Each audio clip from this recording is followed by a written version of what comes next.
ಕಳೆದ ಹಲವು ವರ್ಷಗಳಿಂದ ಹದಗೆಟ್ಟ ಸ್ಥಿತಿಯಲ್ಲಿದ್ದ ಮಂಜೇಶ್ವರ ಕೆಜೆಎಂ ರಸ್ತೆಗೆ ಕೊನೆಗೂ ಹೊಸ ಜೀವ ದೊರಕಿದೆ. ಮಂಜೇಶ್ವರ ಶಾಸಕರಾದ ಎಕೆಎಂ ಅಶ್ರಫ್ ಅವರ ಅಭಿವೃದ್ಧಿ ನಿಧಿಯಿಂದ 97 ಲಕ್ಷ ರೂಪಾಯಿ ಮಂಜೂರಾಗಿದ್ದು, ಗುರುವಾರ ಈ ಮಹತ್ವದ ರಸ್ತೆ ಕಾಮಗಾರಿಗೆ ಅಧಿಕೃತ ಚಾಲನೆ ದೊರಕಿದೆ. ಕಳೆದ ಹಲವು ವರ್ಷಗಳಿಂದ ಹದಗೆಟ್ಟ ಸ್ಥಿತಿಯಲ್ಲಿದ್ದ ಮಂಜೇಶ್ವರ ಕೆಜೆಎಂ ರಸ್ತೆಗೆ ಕೊನೆಗೂ ಹೊಸ ಜೀವ ದೊರಕಿದೆ.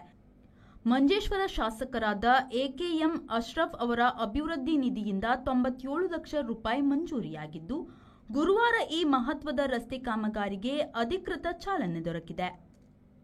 ಸುಮಾರು 1400 ಮೀಟರ್ ವಿಸ್ತೀರ್ಣದ ಈ ರಸ್ತೆ ನಿರ್ಮಾಣದಲ್ಲಿ 1100 ಮೀಟರ್ ಕಾಂಕ್ರೀಟ್ ರಸ್ತೆ ಹಾಗೂ 300 ಮೀಟರ್ ಡಾಮರು ರಸ್ತೆ ನಿರ್ಮಾಣವಾಗಲಿದೆ.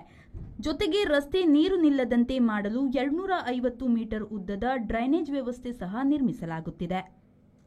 ಈ ಕಾಮಗಾರಿಯು ಮುಕ್ತಾಯವಾದ ಬಳಿಕ ಮಂಜೇಶ್ವರ ಕೆಜೆಎಂ ಮತ್ತು ಚೌಕಿ ಭಾಗದ ನಿವಾಸಿಗಳಿಗೆ ಸಂಚಾರದಲ್ಲಿ ಭಾರೀ ಸುಧಾರಣೆ ಸಿಗಲಿದೆ.